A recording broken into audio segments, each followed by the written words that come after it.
Hello friends, welcome to study at planet. दोस्तों, आज हम पढ़ने वाले हैं पॉलिनोमियल का पार्ट थर्ड। ठीक है, आज हमारा पॉलिनोमियल का तीसरा लेक्चर। तो आज के लेक्चर में हम क्या क्या पढ़ने वाले हैं वो देखते हैं यहाँ पे। तो आज हम पढ़ने वाले हैं finding zeros of polynomials. Zeros of polynomial मतलब हम उसमें क्वाड्रेटिक का, क्यूबिक का जीरोज निकालना सीखेंगे। ठीक है ना, उसमें लीनियर का भी हम देखेंगे। तो उसके बाद क्या पढ़ेंगे, verifying relationship between zeros and coefficient of polynomial. मतलब कोफिशिएंट जो पॉलिनोमियल के जो जीरोज होते हैं और जो कोफिशिएंट होते हैं उनके बीच में रिलेशंस होता है, जो कि हम देखने वाले हैं। और थर्ड हम पढ़ने वाले हैं फाइंडिंग क्वाड्रेटिक पॉलिनोमियल। मतलब क्वाड्रेटिक पॉलिनोमियल को फाइंड करना है when sum of zeros and product of zeros are given. मतलब जब जीरोज का सम और प्रोडक्ट गिवन होगा तो उससे हम क्वाड्रेटिक पॉलिनोमियल कैसे फाइंड करेंगे। ठीक है, तो ये तीन टॉपिक आज हम डिस्कशन करने वाले हैं, जो हमने लास्ट क्लास में तो देखा था। लास्ट क्लास में हमने देखा था ग्राफ ऑफ पॉलिनोमियल। ठीक है, और ज्योमेट्रिकल मीनिंग ऑफ जीरोज भी हमने देखा था। ज्योमेट्रिकल मीनिंग ऑफ जीरोज में हमने बताया था कि कोई भी ग्राफ जो है, जैसे हमने यहाँ पे ग्राफ लिया, ये कैसा ग्राफ है, ये आपका लीनियर ग्राफ है, लीनियर है। और लीनियर ग्राफ हमेशा एक्स एक्सिस को एक पॉइंट पे कट करता है, तो इससे कितने जीरोज होंगे, एक जीरोज होंगे। और ये पॉइंट मान लीजिए कि कहाँ पे कट कर रहा होगा, मान लीजिए कि कट कर रहा होगा 1,0 पे। एक्स एक्सिस पे वाई कोऑर्डिनेट 0 था ना, तो ये पॉइंट कोऑर्डिनेट कितना है 1,0। तो इससे में अगर आपका जीरोज पूछे तो क्या होता है, एक्स की वैल्यू, यानी जो एक्स वैल्यू है 1 है, यही आपका जीरोज होता है। तो लीनियर में कितने जीरोज होते हैं, मैक्सिमम 1 जीरोज होते हैं, क्योंकि लीनियर इक्वेशन हमेशा ग्राफ को एक्स एक्सिस को एक ही पॉइंट पे कट करता है। वही बात करें क्वाड्रेटिक की, तो क्वाड्रेटिक क्या करता है, 2 पॉइंट पे, ये क्या होता है, पैराबोलिक ग्राफ होता है ना, या ऊपर की तरफ या नीचे की तरफ या जैसे भी, तो ये क्या करता है, एक्स एक्सिस को 2 पॉइंट पे कट करता है मैक्सिमम। इसलिए इसके मैक्सिमम कितने जीरोज हो सकते हैं, 2 जीरोज। जैसे मान लीजिए कि हमने ये पॉइंट जो है यहाँ पे ये कट किया आपका -1,0 पे, और ये आपका कट किया है 2,0 पे, मान लिया ऐसा हमने। तो इसका 2 जीरोज कौन सा होते हैं, इसके जीरोज कौन कौन होंगे, एक होगा -1 और एक होगा 2। जो एक्स की जो 2 वैल्यू होती है ना, ये एक्स की वैल्यू, यही आपको क्या कहलाता है, जीरो। तो मैक्सिमम इसके 2 जीरोज होंगे। अगर यही ग्राफ ये अगर टच कर रहा होता है, ऐसे एक्स एक्सिस को ऐसे टच कर रहा था, तो इसका कितना जीरोज होता है, एक ही होता है। जैसे मान लीजिए हमने कहा कि ऑरिजिन पे टच करता हो जा रहा है, तो इसके कितने जीरोज होंगे, एक ही जीरोज होंगे, क्योंकि एक ही पॉइंट पे एक्स एक्सिस को कट कर रहा है या टच कर रहा है। ठीक है, तो ये था ज्योमेट्रिकल मीनिंग जो हमने लास्ट क्लास पढ़ा था। और उसके बाद हमने देखा था ग्राफ ऑफ पॉलिनोमियल। तो आज हम ये सारी चीजें देखेंगे डिटेल्स में। तो सबसे पहले हम बात करने वाले हैं finding zeros of a polynomial. मतलब जीरोज कैसे पॉलिनोमियल की फाइंड करेंगे। ठीक है, तो सबसे पहले मैं बात कर रहा हूं लीनियर पॉलिनोमियल की। लीनियर पॉलिनोमियल की, ठीक है, तो लीनियर पॉलिनोमियल का हम पहले से ही जानते हैं, फिर भी मैं एक दो दिखा रहा हूं। ठीक है, जैसे हमने यहाँ पे एक लीनियर पॉलिनोमियल जो क्या होता है पता है ना आपको, जिसमें सिंगल एक्स दिखाई दे। जैसे हमने यहाँ पे लिया आपको f(x = 2x + 3), ये आपका लीनियर पॉलिनोमियल। और हमें क्या फाइंड करना है, जीरोस। ठीक है, तो लीनियर पॉलिनोमियल जिसके क्या होता है, x का पावर 1 दिखाई दे। ठीक है ना, कुछ जो लीनियर पॉलिनोमियल जो जनरल फॉर्म होता है वो होता है ax + b, यानी समथिंग x + b, x का एक टर्म दिखाई देना चाहिए। ठीक है, क्लियर। तो ये होता है लीनियर पॉलिनोमियल का जनरल फॉर्मूला। इसी तरह ही तो इसका हमें क्या फाइंड करना है, जीरो फाइंड करना। तो हमने बताया कि जीरो फाइंड करने कोई सा पॉलिनोमियल, लीनियर हो, क्वाड्रेटिक हो, कोई सा भी हो, अगर हमें जीरोस फाइंड करना है तो क्या करते हैं, इस पॉलिनोमियल को क्या करते हैं, जीरो के इक्वल टू लिख देते हैं, 2x + 3 = 0। अच्छा, इस fx क्या है, ये fx क्या है, सिर्फ पॉलिनोमियल का एक सिंबल है। fx मतलब कहीं पे हमने पॉलिनोमियल लिखा है ना, तो उसका सिंबल दिया है। तो सिंबल से मतलब नहीं है, हमें इससे मतलब, ठीक है ना। तो जीरोस फाइंड करना है, नहीं हमें x की वैल्यू फाइंड करनी है। तो क्या करेंगे, इसको जीरो बराबर करने के बाद अब यहाँ से x को सॉल्व करना है। तो x को कैसे सॉल्व करेंगे, यहाँ से सबसे पहले 3 को उधर ले जाएंगे, तो 2x 3 को उधर जाएंगे क्या हो जाएगा, -3 हो जाएगा। फिर ठीक है, उसके बाद क्या करेंगे, नेक्स्ट स्टेप में 2 यहाँ प्रोडक्ट में उधर जाकर क्या हो जाएगा, डिवाइड हो जाएगा। तो यही आपका जीरो आ गया। ठीक है, ठीक है, तो जीरोस फाइंड करने के लिए अच्छा ये स्टेप ऐसे और करके लिखते हैं, लास्ट में हेंस लिखते हैं। ठीक है, तो ये आपका जीरोज आ गया। ठीक है, लीनियर है इसलिए इसके एक ही जीरो आए हैं, -3.2। अब हमने बताया था कि जीरोस किसको बोलते हैं, जो x की वो वैल्यू जो इसको जीरो बना दे। तो आप देख सकते हैं, इसको पुट करके अगर इसको सॉल्व करेंगे तो ये पूरा जीरो बनेगा। x की जब पे -3.2 पुट करेंगे ना, तो ये सॉल्व करके पूरा क्या मिलेगा, जीरो मिल सकता है। मैं यहाँ पे चेक करके दिखा रहा हूं आपको, चेक कर रहा हूं ये जीरो है नहीं। तो यहाँ पे पुट करते जरा x की वैल्यू कितना है, 2 × x की वैल्यू क्या हो जाएगा, -3/2 + 3। तो ये 2 से 2 कैंसिल हो जाएगा, बचेगा -3 + 3, कितना मिला, ये 0। यानी हमने x की ये वैल्यू इसमें पुट करके देखा तो ये 0 बन गया, पूरा fx क्या बन गया, 0 बन गया। इससे प्रूफ हो गया ये जो x जो गिवन है ये निकल के जो आया है क्या है, इसका 0 है। ठीक है, तो इस तरह के हमने क्वेश्चंस किए हैं लीनियर पॉलिनोमियल पे, काफी सारे हमने क्वेश्चन सॉल्व किया, एक्स की वैल्यू फाइंड करने वाले 7th 8th से करते आ रहे हैं, इसको मैं ज्यादा क्वेश्चन नहीं करा रहा हूँ, ठीक है। तो अब हम देखने वाले हैं क्या करना है, हमें साथ में फाइंडिंग जीरो के साथ साथ हमें क्या करना है, verified relationship between zeros and coefficient of polynomial, ठीक है। तो हमें जीरोस तो फाइंड करना ही है, साथ साथ इसी में एक छोटा सा और काम करना है, रिलेशनशिप फाइंड करना है जीरोस और किसके बीच में, कोएफिशिएंट के बीच में, ठीक है। तो देखते हैं जरा हम इसमें सबसे पहले हम बात करने वाले हैं क्वाड्रेटिक पॉलिनोमियल की, ठीक है, क्वाड्रेटिक की।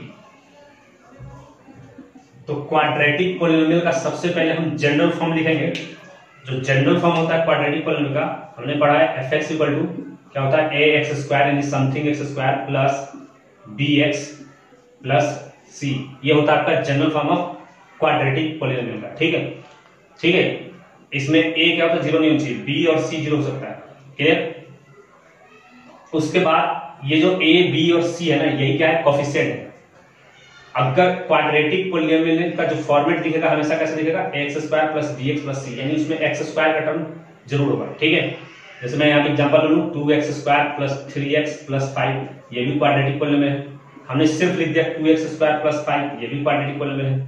हमने सिर्फ लिख दिया x स्क्वायर, ये भी एक क्वाड्रेटिक पॉलिनोमियल, एक्स स्क्वायर का टर्म दिखना चाहिए, ठीक है, क्लियर। तो अब हमें जानना है यहाँ पे सबसे पहले कि इसमें कोएफिशिएंट क्या है और कोएफिशिएंट और जीरोस के बीच में क्या रिलेशन होते हैं, ठीक है। तो सबसे पहले ये क्वाड्रेटिक पॉलिनोमियल है, तो इसके कितने नंबर ऑफ जीरोस होंगे, तो मैक्सिमम 2 जीरोस होंगे, ठीक। उसके बाद अब बात करते हैं कोएफिशिएंट की। तो यहाँ पे 3 टर्म दिखाई दे रहा है, 1 टर्म 2 टर्म और 3 टर्म। तो जो एक्स स्क्वायर का जो कोएफिशिएंट होता है वो हमेशा a लेते हैं, जो x का कोएफिशिएंट होता है वो b होता है, और जो सिंगल अकेला टर्म कांस्टेंट दिखाई देता है वो c होता है, ठीक है। अगर आपसे इसमें पूछे पहले वाले में कि इसमें a की वैल्यू कितनी है, b की वैल्यू कितनी है, c की वैल्यू कितनी है, तो हम इससे कंपेयर करेंगे पहले, ठीक है। तो एक्स स्क्वायर कोएफिशिएंट यानी एक्स स्क्वायर कोएफिशिएंट कितना है, 2 है, तो a की वैल्यू कितनी है, 2 है। b जो होता है x का कोएफिशिएंट यानी 3, और c कितना है, 5। अच्छा, यहाँ पे ये जो है ये प्लस के जगह माइनस भी होगा तो कोई फर्क नहीं पड़ना। अब इसमें पूछा जाए सेकंड पॉलिनोमियल में आपसे कि इसमें a कितना है, तो a कितना है, एक्स स्क्वायर कोएफिशिएंट जो होता है वो a होता है यानी 2। अगर आपसे पूछे कि b कितना है, b जो होता है वो x का कोएफिशिएंट है, इसमें देख सकते हैं x का कोई टर्म है ही नहीं, यानी b कितना है आपका 0 है, ठीक है। c इसमें कितना है, तो c कितना है, c जो होता है अकेला कांस्टेंट टर्म साइड में जो होता है, यानी ये 5 नहीं -5, पूरा साइन के साथ आपको लेना है, ठीक है। तो c कितना होगा, -5। थर्ड वाला जो हमने एग्जांपल लिया इसमें आप बता सकते हैं जो a कितना है, तो a जो होता है वो एक्स स्क्वायर कोएफिशिएंट, तो एक्स स्क्वायर कोएफिशिएंट यहाँ पे कितना है, कुछ नहीं है तो 1 है, यानी a की वैल्यू यहाँ पे कितना 1 है। b कितना है, तो b जो होता है वो x का कोएफिशिएंट होता है, x को है ही यानी b 0 है। c क्या होता है, जो अलग टर्म होता है, अलग टर्म यहाँ है तो वो भी 0 है, यानी यहाँ पे a 1 है, b कितना है, ये भी 0 है, और c भी 0 है इस वाले में। अब हमने बताया कि इसके मैक्सिमम कितने जीरोस होंगे, 2 जीरोस होंगे, ठीक है ना। तो उस जीरोस को हम कुछ नाम देते हैं, जैसे हमने नाम लेट कर लिया, let 2 zeros are alpha and beta, ठीक है। ये हम इनके जीरोस को क्या नाम देते हैं, अल्फा एंड बीटा। ये जो जीरोस है ना एक्चुअल में एक्स की ही वैल्यू है, जो एक्स की जो 2 वैल्यू निकल के आते हैं ना उसी को हम नाम देते हैं, एक को अल्फा दूसरे को बीटा, ठीक है।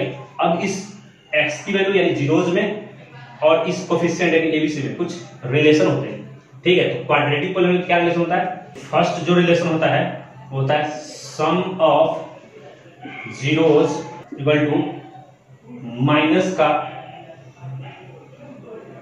एक्स का coefficient, coefficient of X minus का कोएफिशिएंट ऑफ एक्स अपॉन में कोएफिशिएंट ऑफ एक्स स्क्वायर। ये माइनस में यहां पे लिखा हूं, अच्छा ये माइनस साइन यहां लिखे, यहां लिखे, नीचे लिखे, कई फर्क नहीं पड़ता, सब बीच में लिखते हैं जनरली, ठीक है। तो सम ऑफ जीरोस क्या होता है, कोएफिशिएंट ऑफ एक्स अपॉन में coefficient of X square with minus sign. तो इसी को हम और कैसे लिख सकते हैं, सम ऑफ जीरोस, और जीरोस को हमने क्या नाम दिया, अल्फा एंड बीटा। तो क्या लिख सकते हैं, alpha plus beta equal to minus का कोएफिशिएंट ऑफ एक्स, एक्स कितना है, एक्स का कोएफिशिएंट कितना है b, और coefficient of X square, X का कोएफिशिएंट कितना है a। यानी ये शॉर्ट में आपको याद रखना है कि सम ऑफ जीरो यानी अल्फा प्लस बीटा आपसे पूछे, अल्फा प्लस बीटा मतलब सम ऑफ जीरोस, तो कितना हो जाएगा माइनस बी अपॉन ए। ठीक है, वैसे ही दूसरा हम याद रखेंगे product of zeros, product of zeros, zeros का प्रोडक्ट यानी ब्रैकेट में क्या लिखेंगे अल्फा इनटू बीटा, ये कितना हो जाएगा, ये होता है आपका सी अपॉन में ए। ठीक है, यानी सी क्या आपका कांस्टेंट टर्म,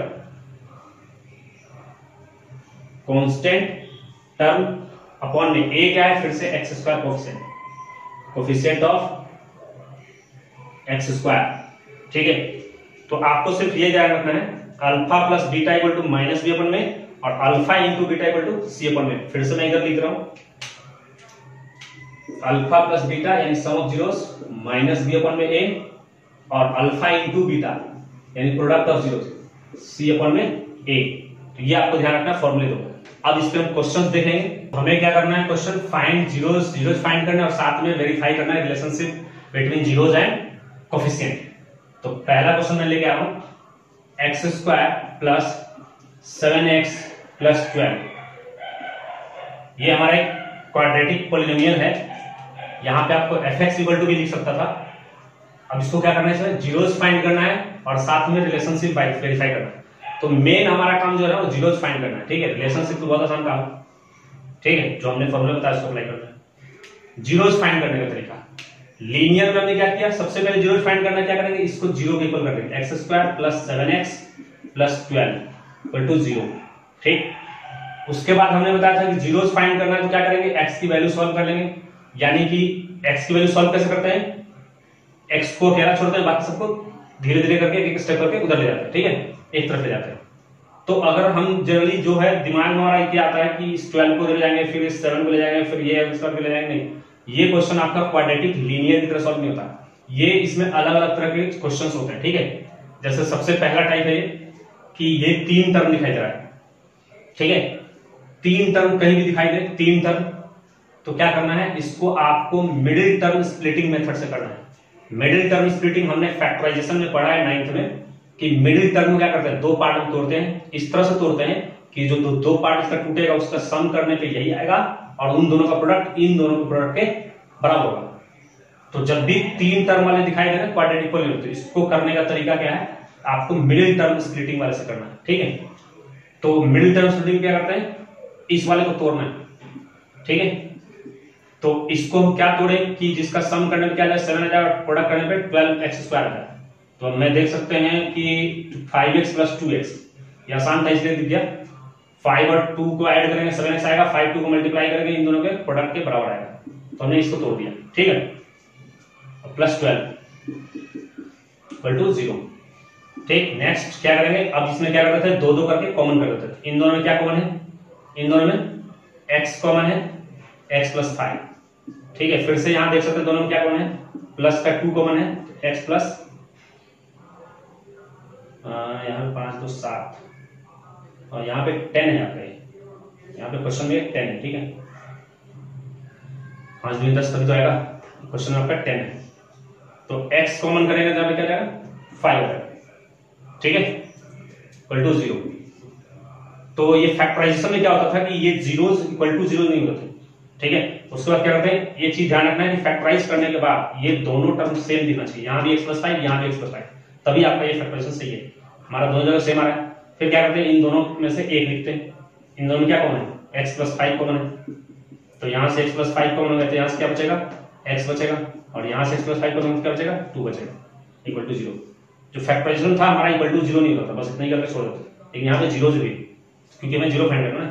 अब क्या करते हैं, 2 का प्रोडक्ट अगर कहीं पे भी 0 हो तो क्या लेते हैं, एक बार इसको 0 के बराबर और एक बार इसको 0 के बराबर। इसका रीजन ये है कि अगर 2 नंबर का प्रोडक्ट 0 है, अगर कहीं पे 2 नंबर का प्रोडक्ट 0 आ रहा है, इसका मतलब ये जरूरी है, ये डेफिनेट है कि इसमें से कोई ना कोई एक 0 रहा होगा, तभी 0 आ सकता है। क्योंकि 2 नॉन 0 का प्रोडक्ट कभी 0 नहीं आ सकता, इसमें से कोई ना कोई एक 0 होगा।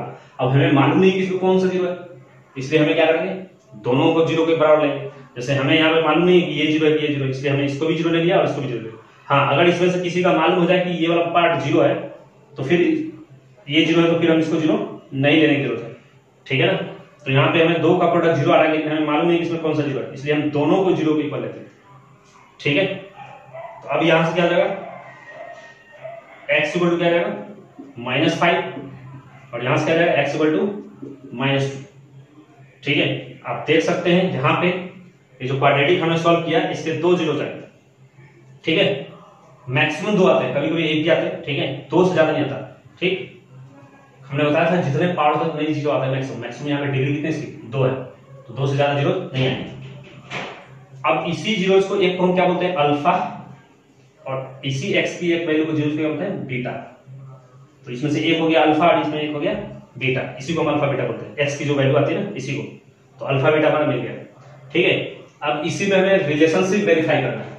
अब इधर हम वेरीफाई करते हैं। ठीक है, रिलेशनशिप क्या होता है, पहला रिलेशनशिप होता है alpha plus beta sum of zero equal to क्या होता है माइनस बी अपॉन में ए।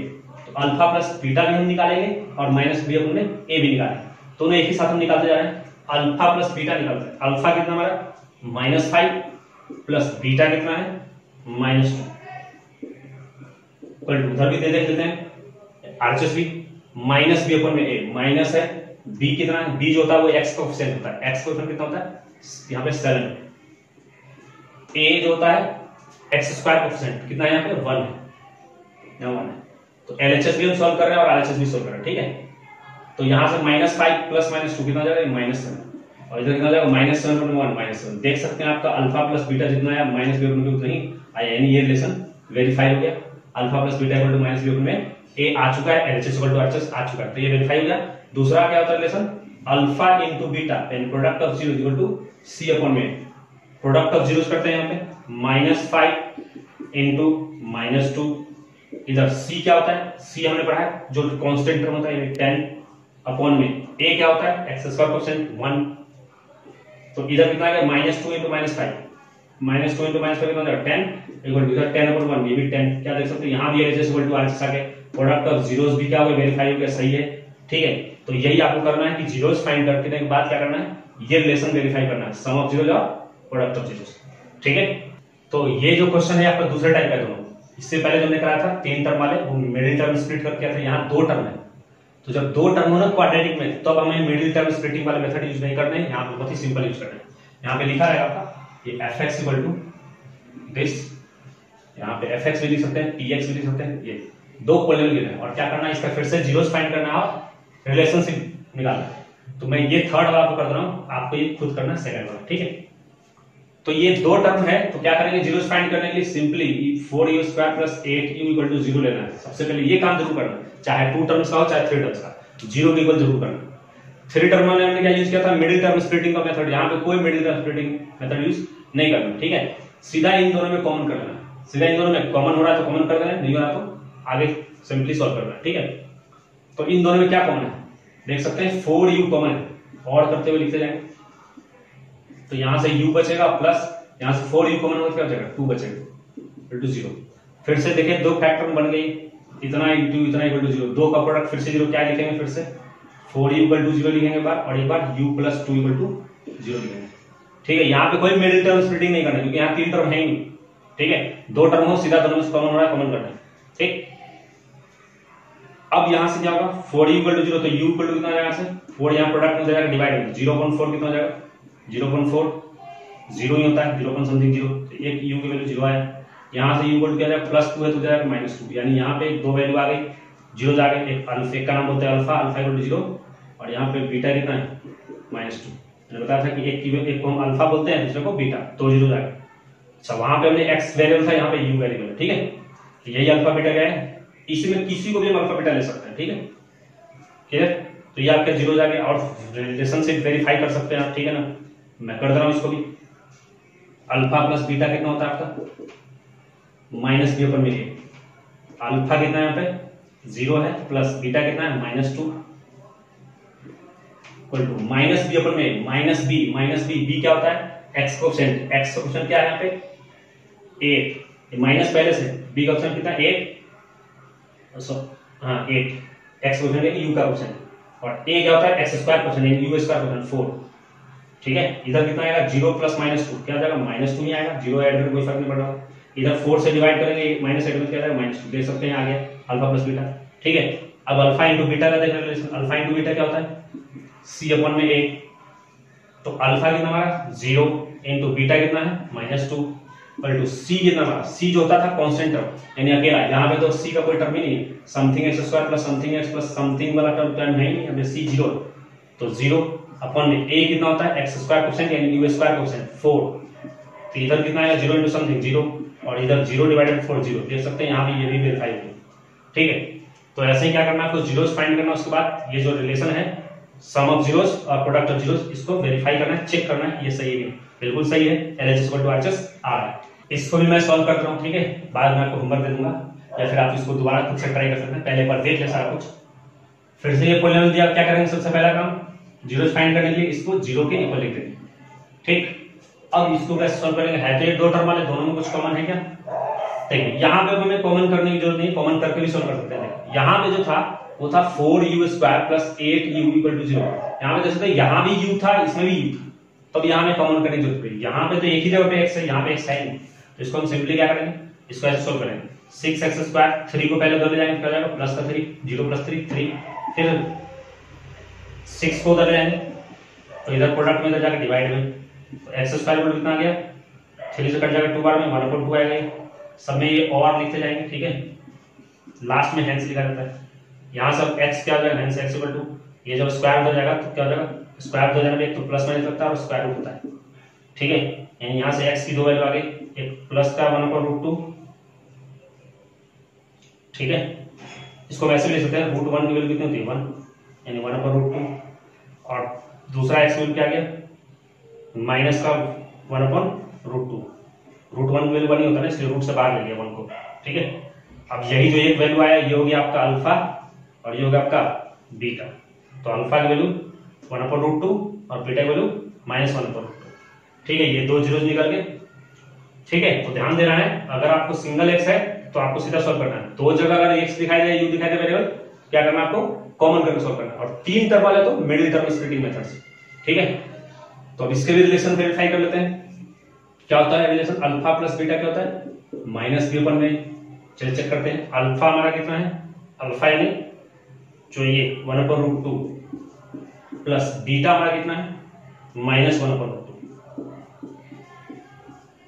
-b/, में b कितना हमारा, b जो होता है x कोसेंट, यहाँ तो x वाला टर्म है ही नहीं, यानी b कितना है 0 है, अपन में a क्या होता है x square quotient, x square quotient कितना है 6 है, इधर देख सकते हैं प्लस का 1/√2 है, यहाँ माइनस का 1/√2, प्लस का 1/√2 ये दोनों क्या हो जाएंगे कैंसिल और 0 आ जाएगा, और इधर 0.something 0 आ गया LHS इक्वल टू RHS।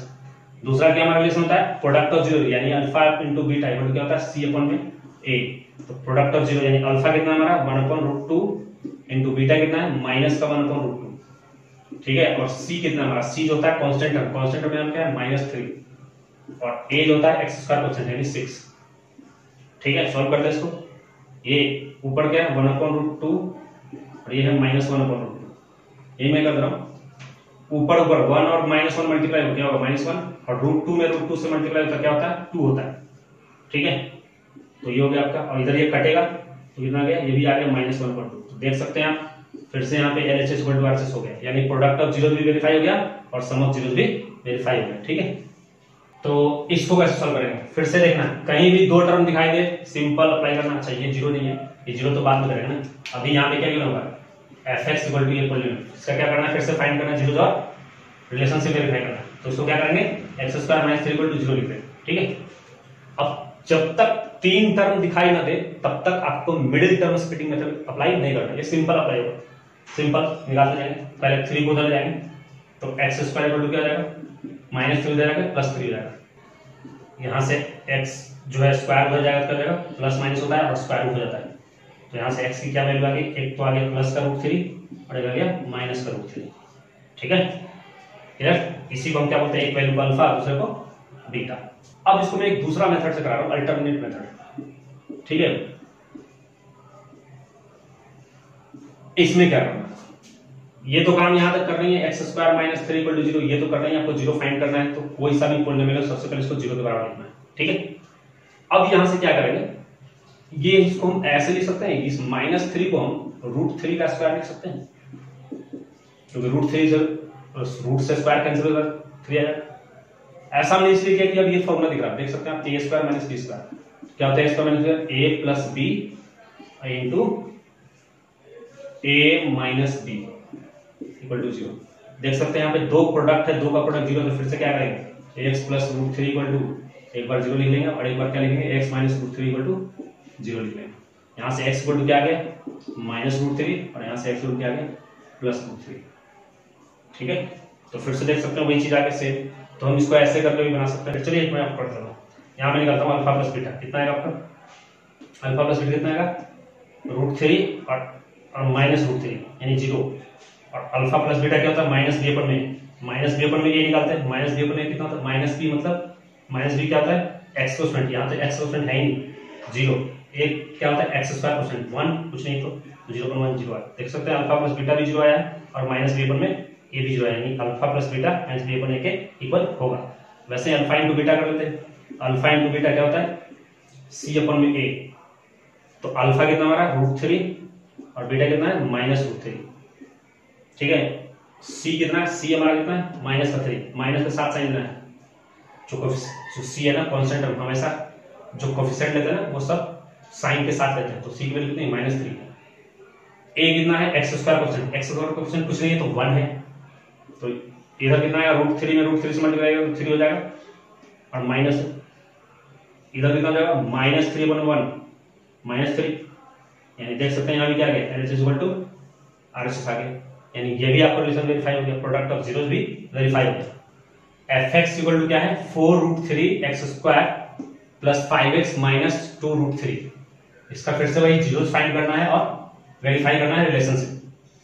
तो सबसे पहले देख लें क्वाड्रेटिक है something x square plus something x plus something, ठीक है तो ये क्वाड्रेटिक है, ए कितना है 4 रूट 3, बी कितना है 5 है और सी कितना है माइनस का 2 रूट 3, तो ए बी सी तीनों मालूम, ठीक है कोफिशिएंट।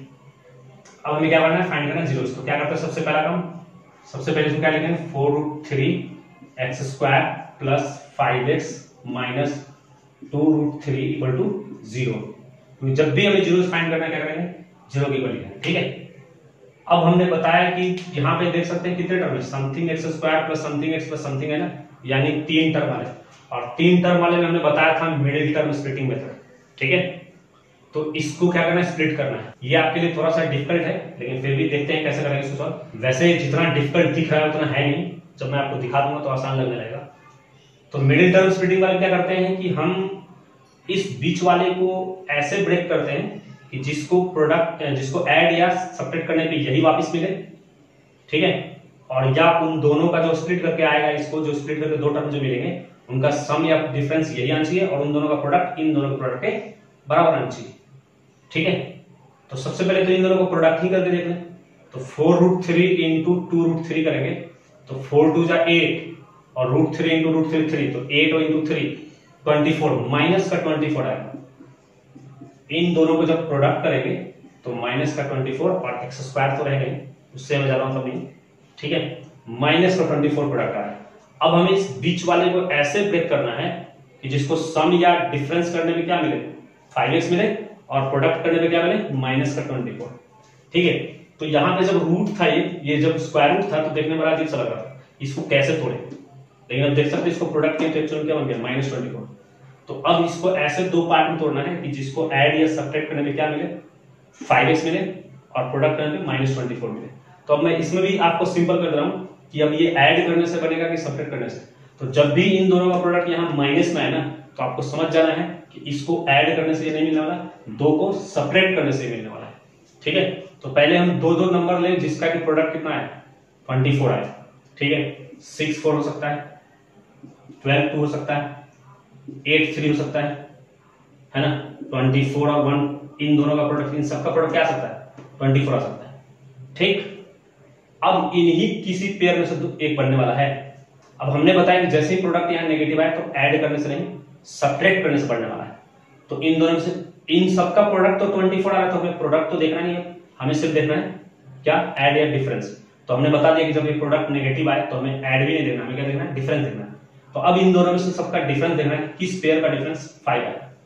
6 4 डिफरेंस 5 नहीं आएगा, ये भी 5 नहीं आएगा, ये आएगा आपका 5 देख सकते हैं, यानी ये बीच वाला कैसे टूटेगा 4 रूट 3 एक्स स्क्वायर, ठीक है, 8 और 3 8x में से 3x माइनस होगा तो क्या बनेगा 5 बनेगा।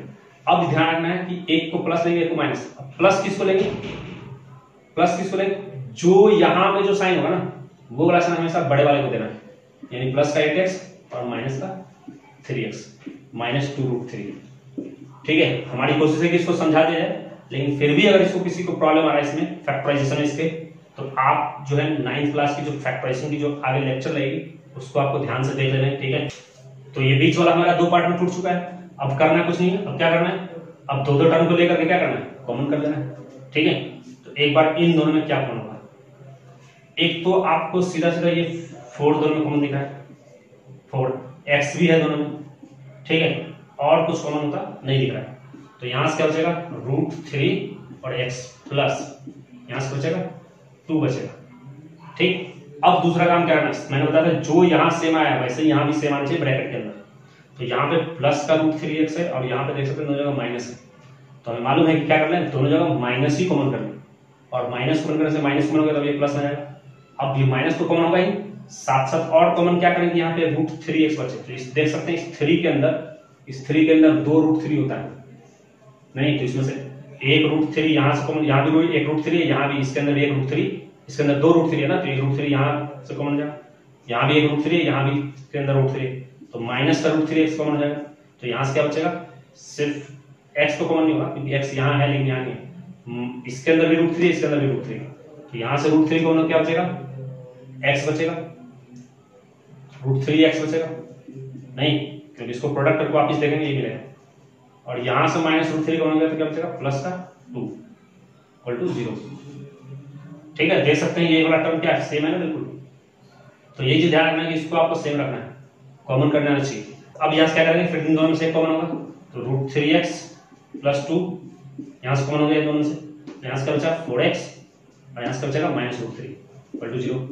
फिर से 2 का प्रोडक्ट 0 है, क्या करेंगे, एक बार इसको 0 कराओ, √3x + 2 = 0 लेंगे, और एक बार इसको लेंगे 4x - √3 = 0। यहाँ से सॉल्व कर ले, x ऐड में कर रहा हूँ, पहले 2 उधर जाएगा तो क्या जाएगा -2 और ये √3 मल्टीप्लाई उधर जाकर डिवाइड, तो -2/√3 डायरेक्ट में सॉल्व कर रहा हूँ। ठीक है, यहाँ से हेंस x पहले इस -√3 को उधर जाएगा तो क्या जाएगा प्लस का √3 और फिर इस 4 को नीचे लाएंगे तो डिवाइड में हो जाएगा, इधर जाकर मल्टीप्लाई में ना तो डिवाइड हो जाएगा, तो आगे x की दो वैल्यू अल्फा हो गया, ये बीटा, कोई सा भी अल्फा कोई सा बीटा ले सकते हैं। मैं यहाँ पे रिलेशनशिप भी वेरीफाई कर रहा हूँ। ठीक है, क्या होता है अल्फा प्लस बीटा, रिलेशनशिप इसलिए वेरीफाई कर रहा हूँ कि ये थोड़ा सा सॉल्व करना आपके लिए मुश्किल हो सकता है थोड़ा, इसलिए देख लें कैसे सॉल्व करेंगे रूट वाले।